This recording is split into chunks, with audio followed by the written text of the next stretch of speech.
Hello, this is Dr. Garrison with a sixth video in a series of lectures on user-centered technology and education. 5 weeks down, 2 more to go. Let's recap. We've defined user-centeredness by looking at Robert Johnson's 1998 text, User-Centered Technology. We looked at the design of everyday things, which is the history of user-centeredness by Donald Norman. And so we spent the first 3 weeks of the semester defining this concept. What does it mean to have something, specifically technology, user-centered? And then we moved into this next question. We started focusing on education. How can we make education user-centered? Well, first of all, we need to understand how people learn. So we spent 2 weeks reading How We Learn by Benedict Carey and understanding how the mind operates and how memory functions, etc. The last thing we're going to do, we're going to take the final 2 weeks of the semester to see if we can't merge these two concepts together. How can we make education user-centered by focusing on the design elements, the design of our syllabi, the design of our curriculum vitae, the design of our handout, the design of our PowerPoint presentations, the design of our websites, etc. How can we make them, to use the big word, quote-unquote, seductive? So my argument is this, that first of all, educators haven't done so. We need to grapple with this question of why is it that they haven't. If you go back to the opening chapter of Seductive Interaction Design, Steven Anderson has probably the best image of his entire book right there on page 12. He argues something simple, but pretty radical. Why is it that companies are not able to transgress or pass this artificial line or chasm? In other words, when you're developing something, a new technology, you focus on these questions but never on these questions. You focus on the objective questions that you want answered. Can we create something that works, that's functional? Can we create something that's reliable for the user and something that's mostly, quote-unquote, usable, which is where usability testing comes in. Rarely, though, do we ever get to these upper levels of the pyramid, where we start to focus on experiences as opposed to tasks. We focus on the subjective experiences that users have as opposed to the objective task that the technologies are trying to accomplish. And so, do we answer this question of, is it pleasurable for the user to use, and is it meaningful? A simple example of this, he argued that this happens throughout all technologies. Their life cycle starts here and hopefully get to this point if it lives long enough.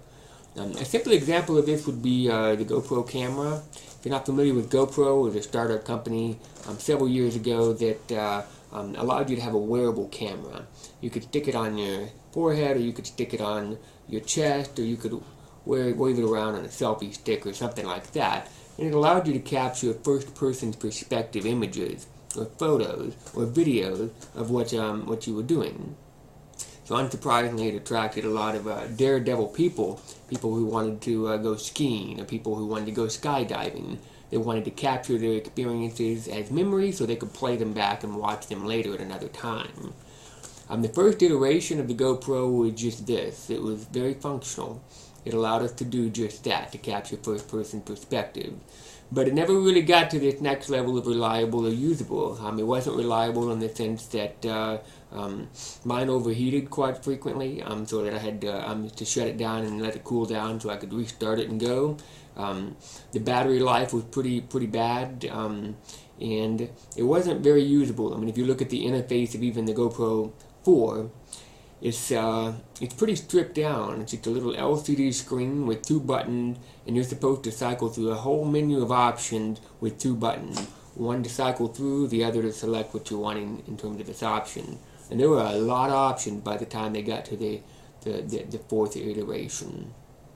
By the time you get to the 5th one, the 5th cycle, they had solved the usability problems and made the whole experience a lot more convenient and pleasurable and meaningful, and the way they did so was by putting a touchscreen in there so that it was easy to select what options you wanted. You could do that quickly, and you got to get rid of the big cases that they came with as well, because it was waterproof without having the cases.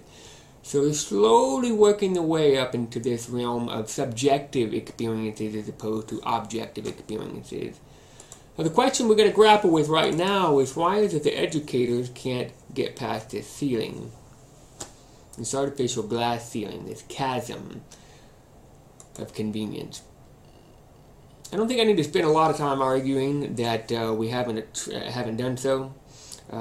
If you look at anything that's educational, the entire design is usually stripped down. A professor's CV is black and white, very stripped down a design. A syllabus is usually black and white, stripped down a design. Our learning management systems, such as the one I have posted here, our Blackboard example is pretty stripped down of all design, etc. But let me establish it in a little more detail here. I'm going to take several of Steven Anderson's chapters and apply them to a quick deconstruct of our learning management system, Blackboard. This is the one that we use entirely for Angelo State University. Let's start with chapter 1, which is aesthetics. The aesthetics are pretty stripped down. The color scheme is blue and gold, which is what we would expect from Blackboard, because ASU's colors are blue and gold. Some of the icons are pretty stripped down in terms of the aesthetics. The syllabus is replicated or represented by a small little document, an empty document. The CV is represented by a world image. I don't know what that means. And photo roster and the projects and teams and all the things that I've created are very similar to this one up here. Then you have folders. You have blue links. You have white hyperlinks up here. And you have one little face, my profile image, my avatar up in the upper right hand corner. It's fairly stripped down of design. I mean, it's not a bad design, but it's very functional, it's very reliable. I'm able to do what I want to do when I want to do it. In 8 years that I've used Blackboard, the reliability factor has only kicked in one time have I had something fail in a class period. So it's fairly functional, it's fairly reliable, but it doesn't immediately strike you as aesthetically pleasing and something that you want to go back to. Some things that they could do that would be very basic and very obvious that would match up with Anderson's ideas would be consider chapter 4, where he talks about progress bars. One of the fun things about being in education is that you slowly progress from a first grader to a 12th grader, from a freshman to a senior, from the first week of a class to the 16th week of a class. There's always progress being made towards something. Of course, you don't see that replicated here. There is no progress bar, for instance. When you submit an assignment, it doesn't show that now you are 20% completed with the class now that you've submitted this. Or after you submit the second assignment, you'll be 40% complete with the class. There's no progress bar indicating that. Chapter 7 talks about faces and the importance of faces. And of course, there are no faces on here except for that tiny little image. And even here, you can see how tiny that is. It's impossible to see. Everybody has the option of uploading an avatar image. Very few people do. And when you do, the only times you see it are when you go to the discussion board post. And the avatar images are a little bit bigger than that, but still small enough that you can barely see what you're looking at. Chapter 8 talks about humor. There's no humor in Blackboard. Element of seduction, right, to make people laugh. There's nothing funny about Blackboard. There's never a moment when I log in I go, ha ha ha. Blackboard is hysterical today. There's nothing in there that makes you laugh. It's just simply functional. It's functional, reliable, and mostly usable. And it wouldn't be hard for them to make you laugh. I mean, for instance, if you log in at 3 o'clock in the morning, why not have a little pop-up box that says, hey, night owl, you do realize the importance of sleep? Here's an article, and provide a hyperlink for you to click on and read it. I mean, it's something that's educational, but at the same time is very self-aware as opposed to just simply functional and stripped down. Chapter 9 talks a lot about the unpredictability element, the element of surprise in seduction. And there's nothing surprising about that Blackboard. It's not like if you log in at 4 o'clock in the morning, it comes up with a little pop-up that says, you've logged in at 4 o'clock in the morning. We give you some bonus points for doing so. You don't click around and find, like in the Wii console, little cats walking across the screen. There's nothing surprising about it. There's nothing that draws you to come back to it. And last but not least, Chapter 12 talks about the element of self-expression. We want to be able to have our identity displayed somewhat in the interface, and it doesn't allow for that. You can put that one avatar image, and the instructor can personalize the course in terms of just basically colors and sizes of fonts, but that's it. They have very little control over the interface, so there's not a lot of customizability of the interface. So why is it that educators can't stop thinking about design as simply being this question of black and white text, stripped down design, keep it functional, keep it simple, keep it easy to use, keep it usable? Why can't we create something that's seductive, that draws people in? Well, the answer to this is easy to say, is complicated to analyze. I say this. I say the primary roadblock for education is thinking philosophically, not rhetorically. I mean, to make that case, I need to define what I'm talking about for both of these concepts. So let's do that. Philosophically as opposed to rhetorically. Philosophical thinking is best understood by this, Plato's Allegory of the Cave. If you've read Book 7 of the Republic by Plato, he describes an allegory. He calls it the Allegory of the Cave, and it's pretty straightforward. Let me explain what's happening in the cave and how that relates specifically to philosophy. In the Allegory of the Cave, there are several prisoners who are chained to the bottom of a cave.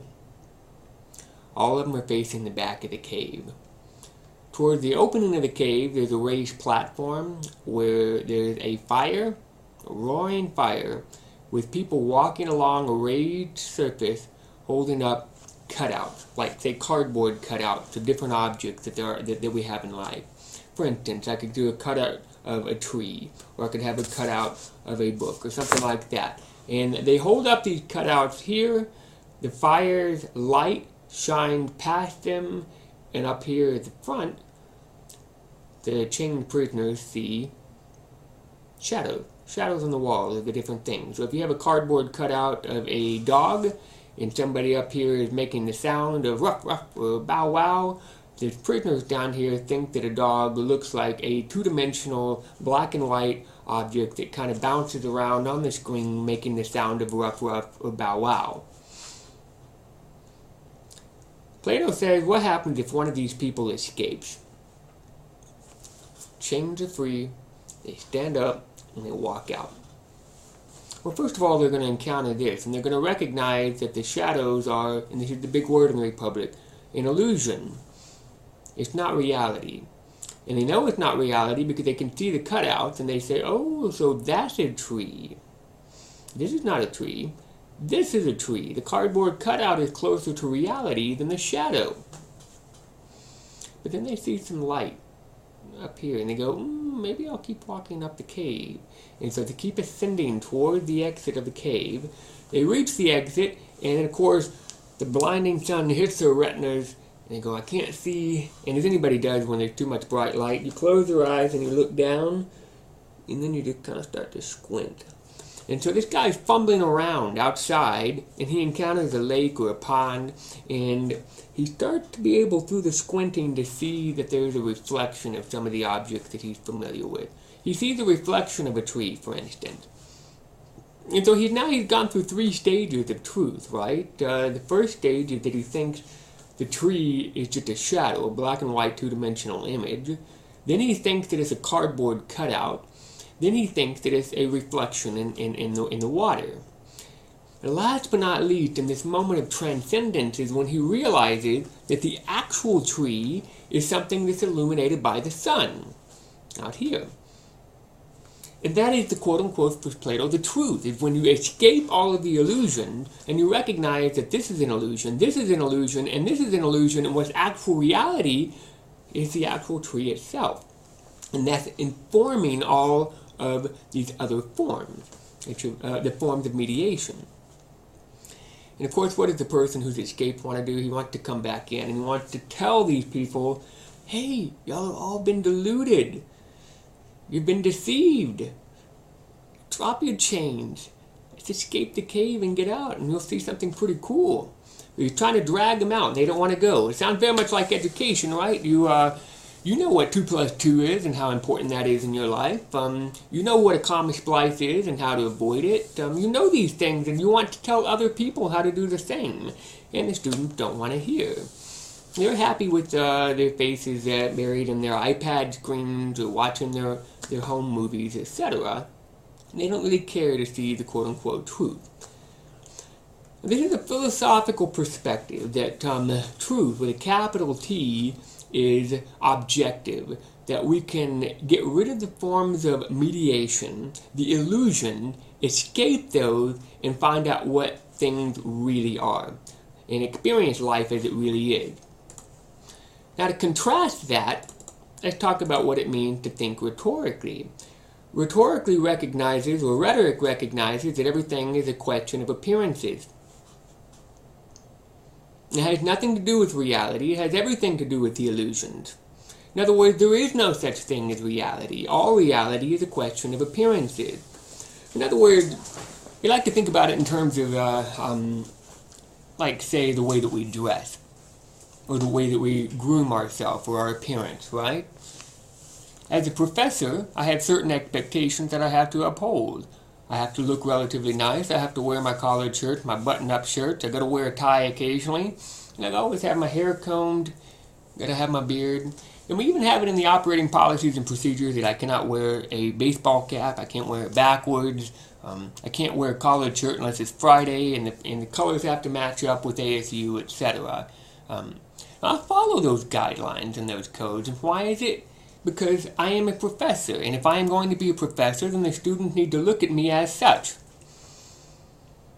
Now, if I was to be as I am, or as I was, then I would be buck naked on the plains of Africa right now. Rhetoric is all about the illusions. It's always about the appearances. And I recognize, and other people recognize, that when I'm at home, I'm not wearing this. I do something different. I talk differently to my wife than I do to my student. I talk differently to my parents than I do to my wife.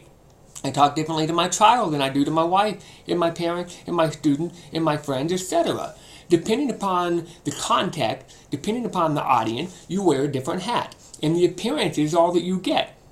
I wear a different hat depending upon each circumstance, and that hat is all that you have. You don't have any truth. There is no Kevin underneath the appearances of the hats that I wear.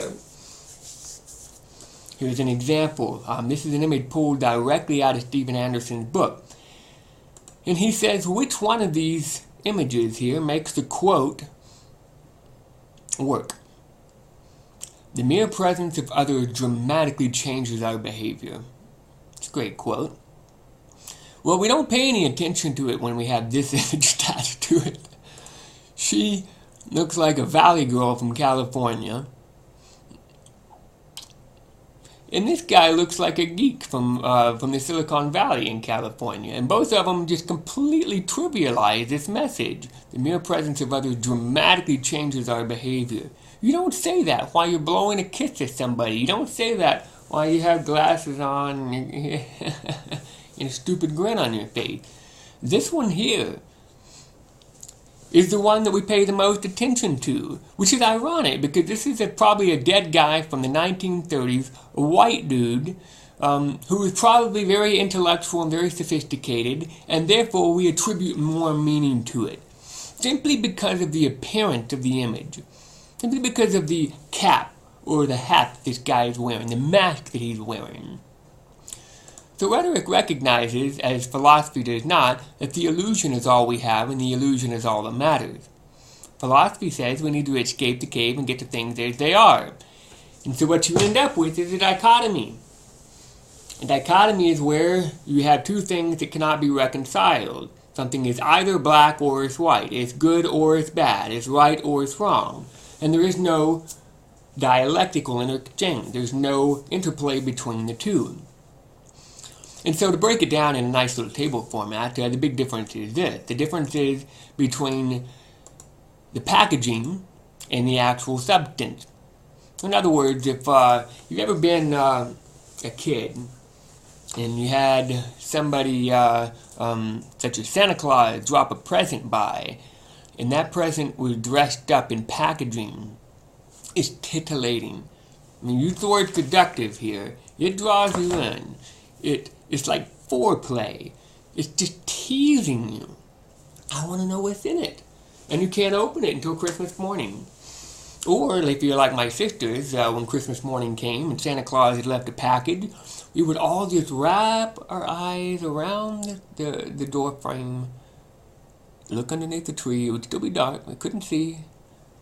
Oh, I think I see a baby doll over there. Oh, I think I see a big present. Oh, whose is that? And we just work ourselves into a frenzy. The appearance, I don't care what I actually got. It's just something cool. It's big. I want it. And then, of course, philosophy would say it doesn't matter what it's dressed up as. It's what's inside that matters. And so, of course, we go over there and we have an orgy and we take all the wrapping, all the paper off, and it's everywhere. And we're looking at our stuff. Sometimes we're like, oh, I really wanted this. And other times we're like, no. Put it aside. You know, sometimes you get things like the traditional sweaters, or like in A Christmas Story, you get the pink bunny suits that you don't really want. And so sometimes it's better to be titillated by something that's really cool looking than actually opening it up, because then you're disappointed.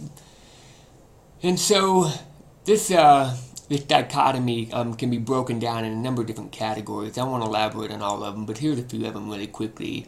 Well, the allegory is obviously that the illusions in the cave are the rhetorical perspective versus the truth of the sun that the sun is illuminating. Truth in a rhetorical sense is largely relative, and truth in a philosophical sense is absolute, capital T versus lowercase t truth.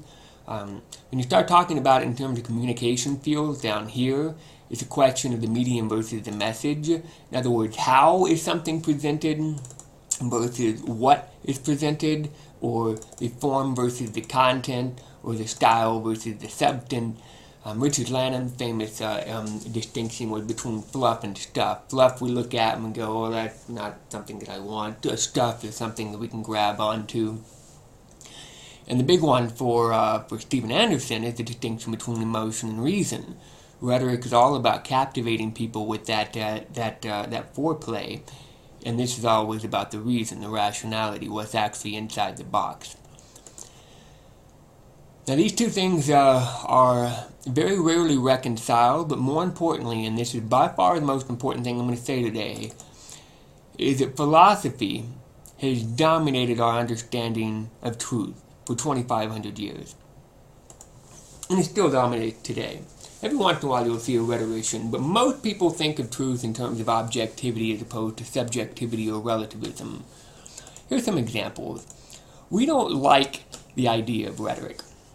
The very idea is an offense to us. Rhetoric, in a political sense, means that you're trying to persuade someone to vote a specific way. We don't like that. I would much rather someone, and this is one of the big reasons that Donald Trump came along and had a lot of success, we like people who quote-unquote tell it like it is. In other words, they're philosophers as opposed to rhetoricians. We like that, right? I hate it when somebody's trying to sell me something. I hate it when a politician is dressed up nicely, standing up there, reading off a teleprompter, saying things that sound great, but there's no content. It's all fluff, not stuff. And everybody hates that. And so we know and we associate politics with rhetoric, with this art of persuasion. And I'm tired of being persuaded. Just give me something of substance, not style. And we dichotomize the two. And so Donald Trump's meteoric rise can be largely explained by simply the fact that his rhetoric was a philosophical type of rhetoric. Let me tell you how things are. And people fell in love with that. They knew he was a businessman, not a rhetorician. He was not a politician. When he's saying and fumbling and bumbling up there on the stage, it looks like somebody who's real as opposed to fake. Regardless of whether or not you like Donald Trump or voted for him, it's just an interesting case study. Here's another example. Popular rhetoric of be who you are. We don't want to talk about the hats that we're wearing or the dressing that we've got or the way that we make our mascara. We don't want to talk about those things. Just be who you are. You can see that in the popular movie Frozen, which I've watched like probably 20 times since Kindle's been born, because she loves that movie. But it's the let it go idea. Just let it go. Just be who you are. It's the Lady Gaga idea of when she's singing Baby, I was born that way. Just simply let your self-identity come out, the true self come out, and stop putting on appearances for people and just tell it like it is. Be who you are. We love that. That sounds so seductive, right? Ironically enough, it's good rhetoric to hear "be who you are." That way, I don't have to put on these faces every day. When I go to the office, if I am who I am, I'm going to curse you out when you say something stupid. If I am who I am when I'm grading a student paper, I would just say, you don't need to be in college, as opposed to, you might need to get some help with your writing. So the one is rhetorical, the other is very rhetorical. We can see this bias for philosophy and science and religion. We like to pit these two against one another, but in fact they're not too far removed. Both of them are concerned with capital T truth in an objective sense. The only difference is that science is concerned with the natural, and the religious question is concerned with the supernatural, things that we can see versus things that we can't see. But we're still very much concerned with the objective, factual truth of it. Science tries to get unbiased. It tries to take the subject entirely out of the equation and simply look and bear the object. Religion does the same thing. You're trying to provide the correct interpretation and exegesis of a passage. What is the right way to read the scripture? What is the wrong way to read the scripture so that we can avoid heresy? And of course, the influence is dominating education. Everything in education has been boiled down to this question of how can we get to the stuff, the content, the truth, the reasoning, the message. That's what we want in education. Don't give me humor. Don't give me emotion. Don't give me a pretty packaging. All I want to know is how 2 + 2 = 4 work. Give me the facts. Give me the content. Give me the reality. Don't give me all the window dressing. Now the problem is that when we've applied this idea to education for so many years, what we get is what we have in 2017. We get black and white TVs. We get blackboard interfaces that are stripped of anything that has any bearing on emotion. There's no humor. There's no self-expression. There's no faces. There's no personality. There's no rhetoric. There's no appearances whatsoever. It's all just, here's a blank canvas, populate it with your content. It's the same thing we see in a classroom. We show up, we have rows and rows of desks, and we have a whiteboard at the front of the screen. The whiteboards are empty, the notepads are empty, the desks are empty, the students' minds are empty, they're a tabula rasa. They're sitting there waiting to hear from the brilliant perspective of the professor, the godlike wisdom that they have to share, and they sit there and just absorb that information. Tell me things as they actually are, professor. Profess your knowledge to me, so that I can become a brilliant individual, without ever realizing that it all depends on how you present the information. If you stand up there, like I had one professor do, and read it like this, How We Learn and Why It Matters by Benedict Carey. We fall asleep in class. I fell asleep in class. Everybody falls asleep to that. If you stand up there like some of my professors did, and I won't call them out by name, but people who stood up on their desk. It's like, what are you doing? I recall that. People who say things like, notice which way your legs are crossed. If your leg is crossed toward a person, that means that you have some attraction toward that person. Of course, I remember that because the way that my leg was crossed on that particular day in class was to an attractive lady to my left. We recall those experiences. So we have to bring the emotion into it. We have to bring the humor into it. We have to bring the subjective into it. We have to remember that how is just as important, if not more important, than what. And so if we deconstruct it from that standpoint, philosophy versus rhetoric, and maybe we, based on that deconstruction alone, we can start building something anew. The question is, how are we going to do that? We'll talk about that next week. I'm done, and I'll see you later. Goodbye.